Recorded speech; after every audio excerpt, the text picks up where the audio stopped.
It's easy to dream about summer in the dog days of winter, right? You know, those sunny days, 30-degree temperatures. I could kill for that right now, right? As we all could. Well, the Northern BC RV and Outdoor Expo is coming up, folks, and you can dream on it there too. SMP RV is going to be there with their latest and greatest, which we are going to show you today on the show, plus let you know what else is in store. There's a lot of great things coming up in Prince George and on our show, CKPG Today.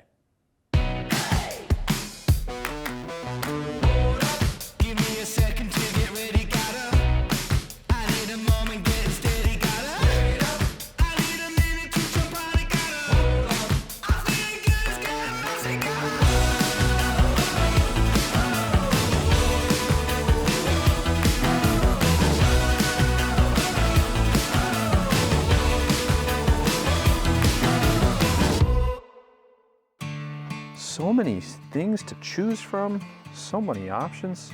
If only there was an opportunity to learn more coming up in Prince George. Well, would you have it? There is. It's called the Northern BC RV and Outdoor Expo, and it's coming up at the end of the month here at the CN Centre, February 27th to March 1st. Get a chance to look at a bunch of stock here from SMP RV, plus so much more. Let's learn a little bit more about JC, who is somewhere around this huge facility they have now. Let's go find him.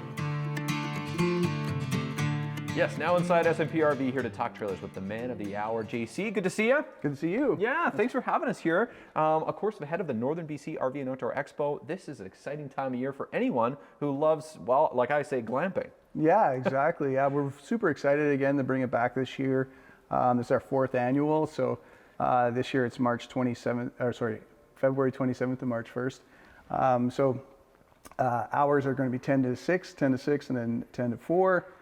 So lots of opportunity for people in Northern BC to come and check out, RVs, ATVs, motorcycles, lots of outdoors things like fishing.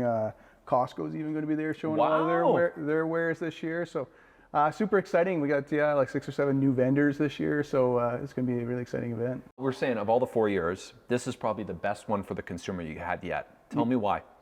Well, for a lot of reasons. I mentioned we've got some 6 or 7 more vendors, which is awesome.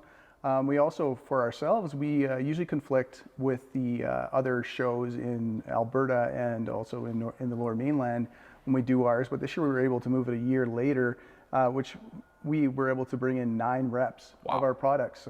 So that for consumers going through our stuff, they got the pros are going to tell you all about the units. This is one of them. It's going to be there. Tell me about this unit here as we're standing outside. We're going to go inside too, but. Yeah, it's super cool. These guys have been really innovative this year. So we carry RPod. We actually just recently picked them back up as a brand. So RPod, everyone knows, they were known for having the most floor plans under 20 feet. Oh. So they decided to expand their brands and stuff, and they created this brand called Unmapped by RPod. They invented this new, what they call it, Trailgate. Okay, that's what this is? Yeah, so it's almost like a little bit of an outdoor bar. You can set up your stuff. You can have your ketchups and stuff for barbecue there. Everything's in here, nice and flashy. A window to pass things through. Yeah. So really super neat. And they're going to cover that floor plan size, so that 25 to 30 foot, kind of bringing RPod up from the 20-foot range into a little bigger unit. So you get a little bit of bigger couples coaches. They have bunk units as well, so really neat. I like it. You can cook outside, you can cook inside. That's right. You can delegate this as a kid's table. You can. That's right. You go inside and you leave the kids outside. Yeah. You're like, you can do all your crumbs on the ground. That's right. Yeah. Or you can be the really fancy guy, like you mentioned. Yeah. You can put your ninja here. You can make margaritas, and you're the coolest guy at the campsite. There you go. Automatically, no question. Okay. Speaking of that, let's go inside here and check out a little bit more. This is impressive on the outside, so just wait till you see the inside. Come on in. So what they were able to do inside, you have a huge kitchen, lots of counter space. The bar here, as I mentioned, going to the outside. And we also got, a lot of people miss out sometimes when they look at theater seating. This is the only place sometimes you can eat. Yeah. And some people don't mind that, but some people like a table, right? Come on, this is comfy, and yeah, you got what every kid grew up with, watching TV, and they got their TV tray. TV trays, that's what, yes. They're back. But they brought out this new bar to table, they call it. So it's got under here, you just lift this up, and it locks in, and then you can pull it out. Look at that. There's no more compromising seating for the table anymore. No, exactly. Beautiful countertop. You got the kitchen here in the back, which is somewhat unique. We were talking about the floor plans. Yeah, exactly. Yeah, rear kitchen, a floor plan that's been around for a while, but one thing people really like about rear kitchens is gives you a lot of counter space, lots of cupboard space. R-pod and unmapped, they definitely go and stick into the round sinks. So they have a cutting board on top to cover it up, a little sink here, and then you can hang it here after you're not using it. So kind of cool. Lots of power now in a lot of units like that. It pops up. You got USBs and your 110s there. 12 volt fridges like behind you. So the new fridges, everyone's going with the 12 volts. They can run while they're childproof. I feel exposed. A lot of people used to like the gas electric fridges, but 12 volt, you can run them when you're driving and stuff. They cool down quicker. There's a lot of benefits to them. Yeah. Also, all these units are coming with a lot of solar now. So this one's got 400 watts. So keeps your battery charged so you can keep your fridge running because it runs off the battery. Yeah. I love me a good fishing derby, JC. And I'm incredibly jealous of the people who have these beautiful trailers, beautiful units, RVs, campers, whatever have you. And the integration of solar when you're off the grid is really quite impressive. Huge, and it's very big in northern BC. Like you mentioned, like fish, because we don't have as many provincial sites and federal sites and stuff like that where there's hookups where people can go. So there's a lot of boondocking, they call it, or off grid. So having solar inverters and things like that are very important to people. So all these units that have those abilities are definitely a real advantage for the northern consumer. So super cool. Also got for a guy like you likes to keep things clean. You got a little central vac. Look at that. You just kick it open there. How do you? At the bottom there. Okay. You flick it with your toe. Yeah, with the toe. And you kick, sweep it in there and put it down. There you go. Even you could operate it. With the fridge not so much, but you can run the vacuum. I want that in my house. Yeah, exactly. You just sweep right in there and boom, you're done. Crazy. Okay. Anyway, this is awesome. This is better than most houses out there. We'll start a CKPG fishing derby and we'll take this there. I'm in. Okay, you got me signed up. I'll be the first entry. Okay, I want to go point behind producer Zach here as he takes a look at the bedroom area. Is this flexible with all the units? So if you got kids, how does this work? It depends on the unit. So we have a unit. We have a unit on a map with bunks, double over double bunks and stuff like that for kids. So a little bit of a different layout, but a lot of the same things: the bar to table and the trailgate as well. Yeah. Check out the bathroom here too. Even a big guy can fit in here. Yeah, residential. You can step in. There's got a little skylight you can get your head through. So you probably get a guy, probably 6'2", 6'3" in there with the little skylight and that sort of thing. It's got a nice, I would say that one would be definitely a residential style shower, which is super nice. We got a little furnace in this thing, keeps it nice and warm, and then we also have the AC right there, so to keep everything cool in the hot summer days. Which we get about a week of every year. It's true, we do now. But you know, it always seems to be we get the hot weather in the spot where you're like, damn it, I wish I had a AC unit. I mean, obviously if you're beside a lake, it's okay. But if there's mosquitoes, you don't want to open too many windows. No, exactly, right? So you want your AC on. Or if it's really hot and you park right next to your house and you don't want to be hot in your house, you sleep in your RV. People do that. Yeah, yes, they do. I've seen people do that. Okay, we got another unit to check out here. I think, are we done here? Yeah, for sure. Yeah. Okay, let's go check out the other unit. This is going to be one that you could haul with. Well, I'd love to see even a Volkswagen Jetta or something like that. You could probably, depending on tow capacity and the unit, for sure. That'd be good for the Jetta, but super exciting line for us. You know, we always had those. Someone came in with like a Subaru or something like that. Yeah. We never had something for them. Now we do. So we'll take you and show it to you. Canada flag is there. Yeah, that's right. Exactly. Canada. Yeah, it's built in Montreal. Wow. Yeah, they bilingual. Yeah, bilingual exactly. It's a bilingual trailer. That's right. Miss an episode? That's okay, life gets busy. We get it. Or maybe you didn't miss anything, but you're here to watch that one feature again because honestly, it was that good. No judgment. Here's the good news. You can relive every moment of the CKPG Today Show whenever you want. Head over to ckpgtoday.ca, click on the Today Show tab, and voila. So grab some snacks, kick back, and binge away because let's face it, life's too short to miss out on great local TV.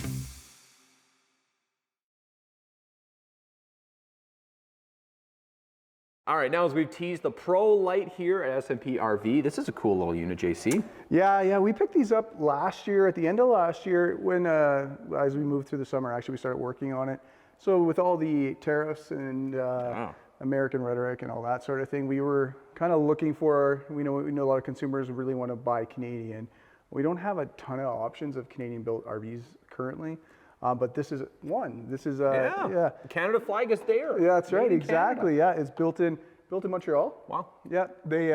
Bilingual. Yeah, bilingual is exactly. It's a bilingual trailer. That's right. We bring them from Quebec in a sea can on the train, which is very unusual to other stuff.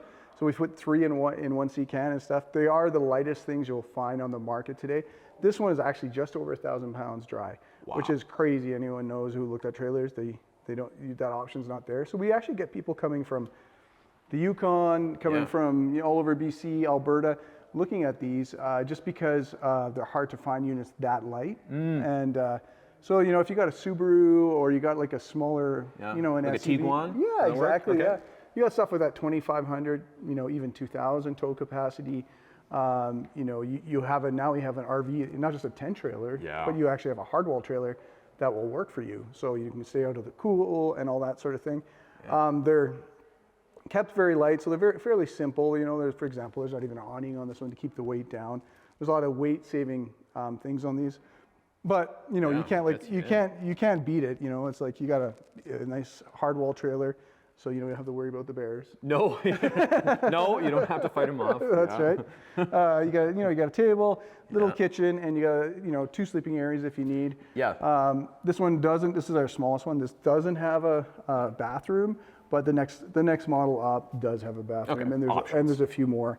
And you're still saying I don't think they have anything over 3,000 dry. So super light, in definitely 5,000 tow, 4,000, 3,000. It gives you options. So super neat, and very excited to have another Canadian product. Yeah, exactly. Canada A. Keep elbows up. Canada go. And we're on our way to the semifinals. Yeah. Well, hey, we like to cheer for Canada when we can. If they're in the RV world, we'll cheer for them there too. That's right. Exactly. That's right. Get yourself a Canadian unit. There you go. Okay, as we wrap this up here, JC, Northern BC RV and Outdoor Expo coming up at the CN Center, folks. You'll notice the floor plan similar to Festival of Trees, if people are wondering, which is exciting. So if you went to that, you'll navigate this easy. Yeah, exactly. Yeah, we've changed the flow this year. First time doing this flow, but we are stealing a page from the playbook of the Festival of Trees that seemed to flow very well. So we're excited to make those adjustments, and I think it'll be very good for the consumer. Yeah, you get pucks in deep, and you get it in behind the goalie. That's right, exactly. That's right. Yeah. Awesome. Well, folks, definitely check that out. It's going to be a great time in CN Center to learn a lot about different types of trailers with this one, the bigger ones, tent trailers, going to have them all, plus, like you said, clubs and a bunch of recreational vehicles as well. Yeah. Thanks for your time today. Thank you. This is great.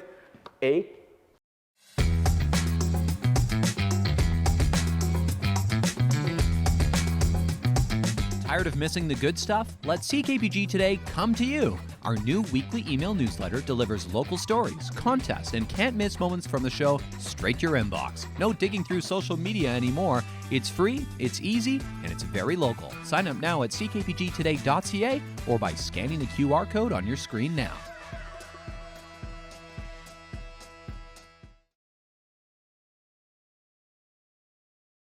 Exciting event coming up at the end of the month here in Prince George, the Northern BC Voices and Culture Summit. We're so lucky to have 2 folks in the studio to talk a little bit more about this today. We got Laura, we got Rael. Thanks so much for coming in today, guys. Yeah, thank you for having us. So, Laura, tell me about this event. This is the first of its kind here in Prince George. It is, yeah. It's first of its kind. It's kind of like, we talked a little bit about that before we started taping. It's the finale of this big project that we had. It kind of is little bits and pieces of everything that Queer Connection Society has done over the past couple of years. So you really kind of get a good sampler of everything that we've done, except for brunches. We're not doing brunch. Well, so. Yeah, you don't get the brunch, but I mean, you get literally everything else, folks. This is on February the 27th. It starts at 10 a.m., wraps up at 1 a.m. on the February the 28th. So it's kind of a multi-day event in a way. Yeah, one day. It is one real day, though. But it includes start with a bunch of workshops and discussions and panels, and moves in entertainment. So let's start on the discussions and panels part here, because this is pretty cool, a chance for the community to really learn a lot, I think. Yeah. Absolutely. So the beginning of the day, it starts at 10 a.m. and then we'll have, like you said, we'll have discussions, like we'll have panels, and then we're going to have some community art projects as well. And we're going to have a art gallery, which is really amazing. Sarah from Amanika Art that's Gallery awesome. is curating that. So we're very, very lucky. She's our other community partner that's going to be working with us. And then we're going to have some really fun workshops as well. So I'm really, really excited about that. And we're going to have the clothing swap too. I like it. Yeah. So, okay, background. I'm going to back it up actually because I'm curious about the So you've been working towards this for how long now? How would you say? Oh my gosh, since like 2020. Yeah.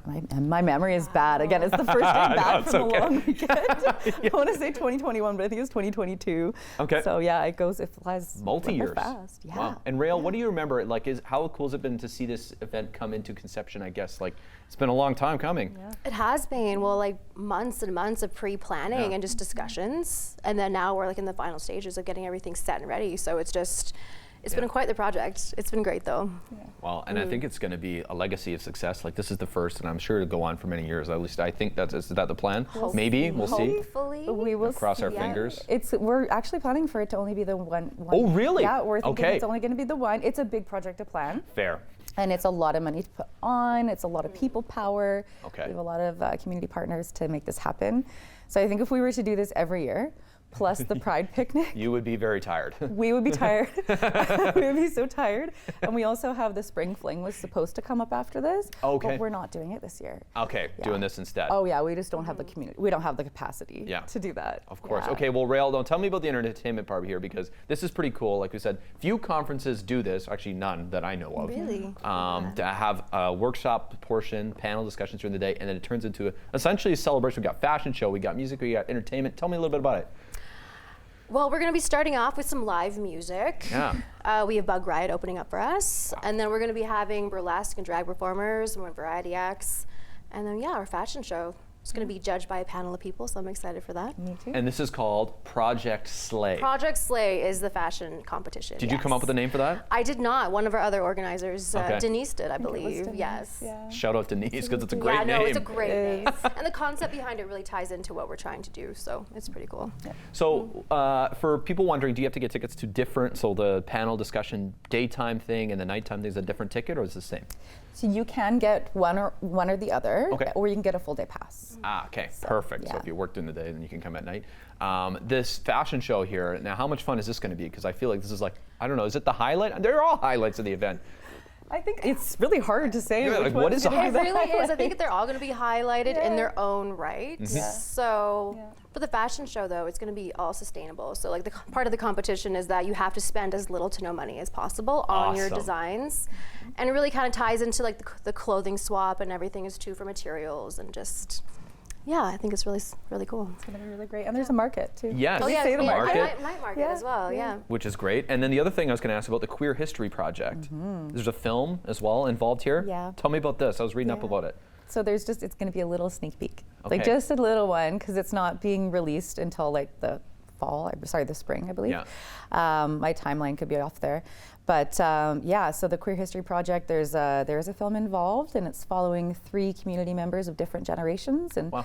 talking about their experiences growing up in northern BC. And I saw a rough cut the other day, and I cried a little bit. Wow. So it's so good. So good. Yeah, it's really good. This is going to be awesome. yeah. It's going to be the place to be, February the 27th at the Civic Center.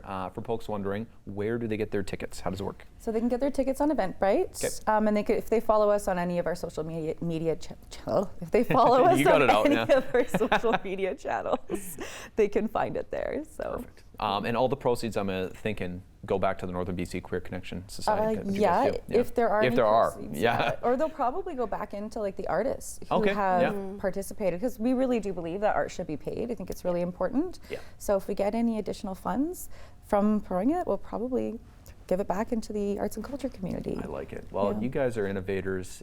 You created this event that I think is, one of its kind. It's going to be a day that you want to be there for sure on Friday, February 27th. So thank you so much for coming in today, and looking forward to celebrating the Voices and Culture Summit coming up here at the end of the month in Prince George. Thanks, guys. In case you missed any details, folks, we'll link it on our website too, ckpgtoday.ca.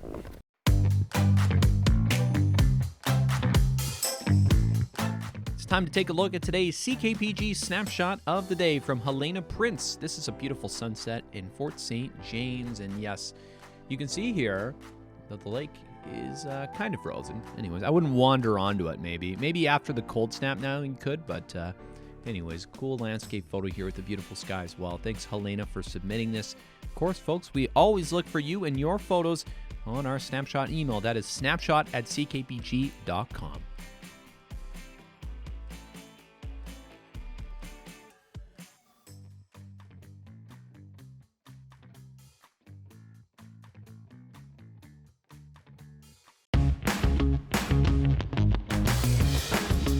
Hey there, got an idea or suggestion for the show? Reach out and connect through our social media or send us an email at letstalk@ckpgtoday.ca. It's been a lot of conversation about what is history. Today we're talking about a special type of history. This is a mystery that was solved in 2002 about a ring. There's a Prince George connection here. There's a connection to the Yukon as well. Let's take a look at the whole story today on local history.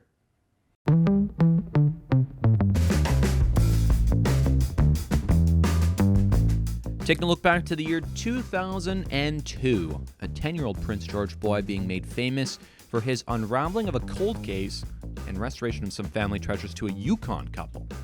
Lynn and Scott Palfreyman were basically broken into twice in the span of a week. The second time, their jewelry box was stolen. What happened to the jewelry box, I didn't know. It was lost for over a year. And, well, this boy, Jordan Brandon from Prince George, found the box in his backyard, turned it into the RCMP. No one claimed it there. So then the RCMP gave it back to him. But he figured out, based on the initials inside some of the rings, that it probably belonged to this couple after some sleuthing around on the internet. And you know the internet in the year 2002 was not fast. So good work by Jordan Brandon here to get the rings back to the couple, who then called the Yukon home. But they were living in Prince George when the jewelry was stolen. There you go. You can see the rings in the picture in this article. There you go. Cool little mystery today in local history to showcase you, and it's always great to showcase that local history because it is that history, things we can look back upon together. I do want to tell you one big reminder, folks, submit your entry for Coffee with Caden. We're going to give it away at the end of February here. So your chance to enter you and your crew online at ckpgtoday.ca. You get a delivery from the Open Door Cafe, and we'll show up with some goods as well. See you for more great stuff on the show tomorrow, folks. Bye for now.